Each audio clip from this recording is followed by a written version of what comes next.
Welcome to Ray Reads, a podcast where I discuss the books I am currently reading. For this episode of Ray Reads, I will be discussing The Ballad of Songbirds and Snakes, the prequel to the Hunger Games trilogy by Suzanne Collins. I was surprised to see the poverty theme from the Hunger Games playing out here in the capital with teenaged Coriolanus Snow. Coriolanus presented a more modern struggle with poverty than Katniss Everdeen. Although his family was in dire financial circumstances, they nonetheless took pride in their old money status and glorified their lost wealth.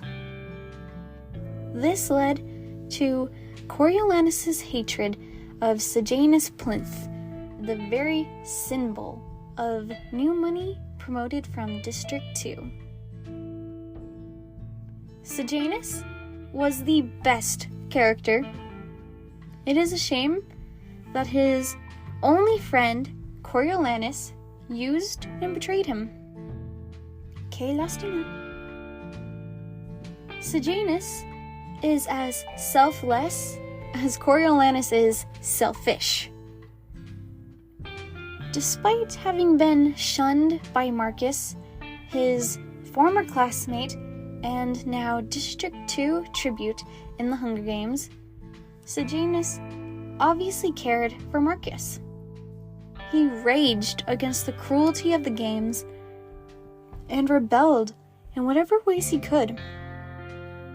His most significant act of rebellion was when Sejanus snuck into the arena.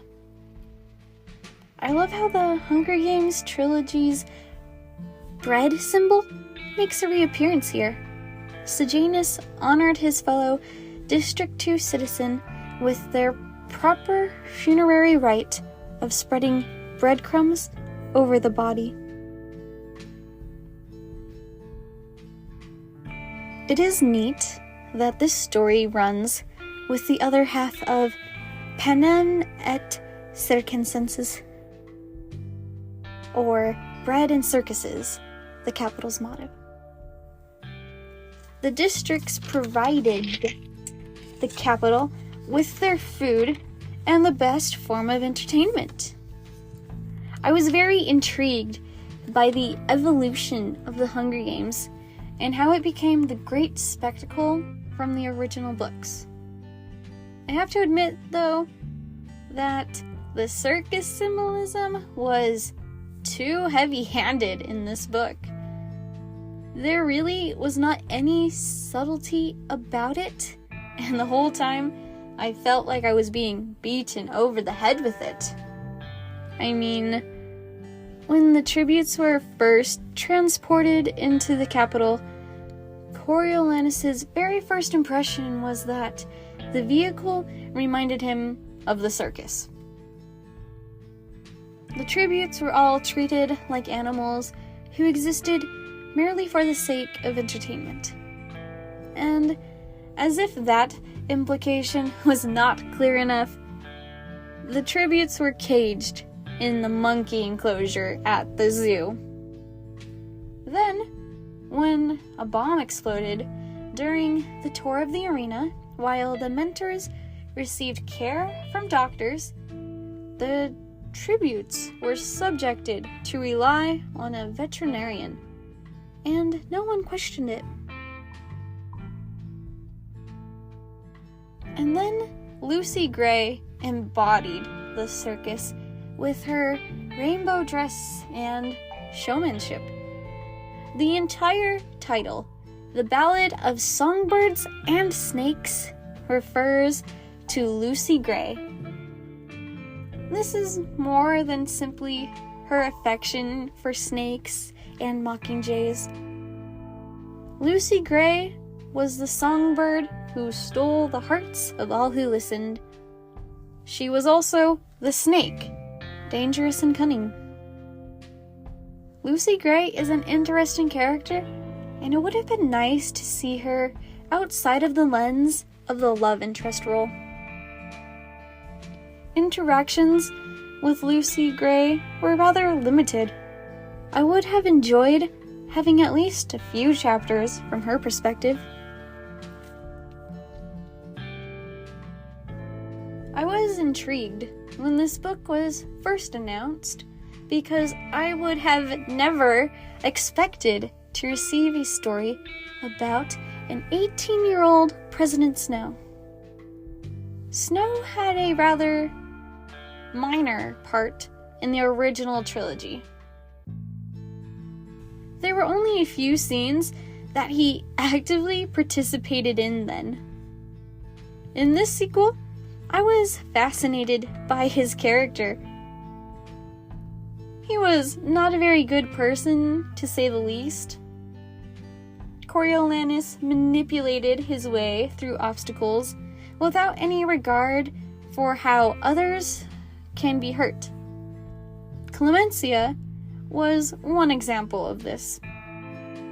Coriolanus sensed the danger Dr. Gal presented, but he did not think of saving Clemencia while he carefully answered Dr. Gal with half-truths in order to protect himself. And then, of course, Coriolanus always hated Sejanus. As much as he helped Sejanus, he also did a lot more against his so-called friend. He was rooting for Sejanus' downfall from the start. All because the boy was new money from District 2. As for Coriolanus' relationship with Lucy Gray, it was doomed from the beginning. Lucy Gray made it abundantly clear at the reaping ceremony that no one could ever own her. Coriolanus, nevertheless, became possessive of his tribute. As far as he was concerned, she was his girl, his to own. He thought of her as a rare bird to cage.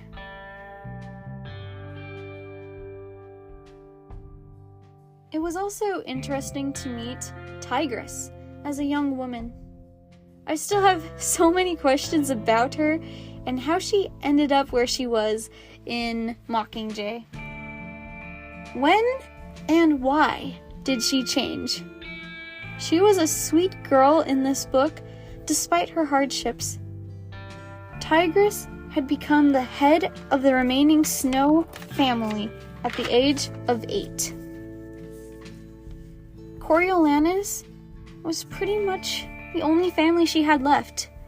2 orphaned cousins alone in the world. I wonder what specifically happened that made Tigress willing to assist in his assassination in Mockingjay. But my greatest unanswered question is, why on earth has Tigress always had this bizarre craving for raw meat? But on to more important things. I was fascinated by the primitive arena for the earlier Hunger Games. I might be a little off base here, but I imagined the arena like a football stadium, and that amused me. One of the greatest aspects of this novel is the evolution of the Hunger Games. This 10th Hunger Games lays down the foundation for the epic version we encounter in the original trilogy. I appreciate the world building and how this story contributes to the history established in the first books. I also appreciate the little bit of LGBTQ representation this book offers, unlike the trilogy. But there are only a couple of queer characters, and they are minor ones at that. I love having queer characters in fantasy because I am a queer reader. It is not necessarily about sending a political message. LGBTQ+ characters and people deserve to simply exist in peace.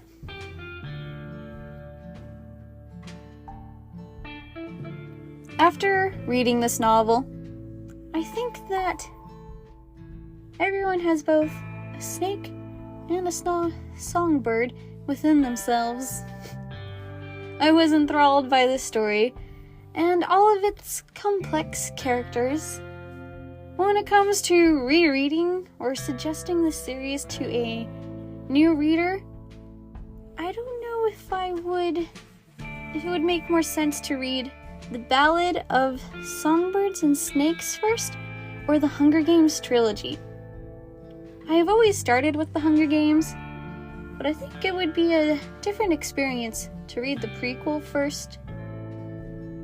In some ways, I like the prequel a little better, but I will always have a special place in my heart for the Hunger Games.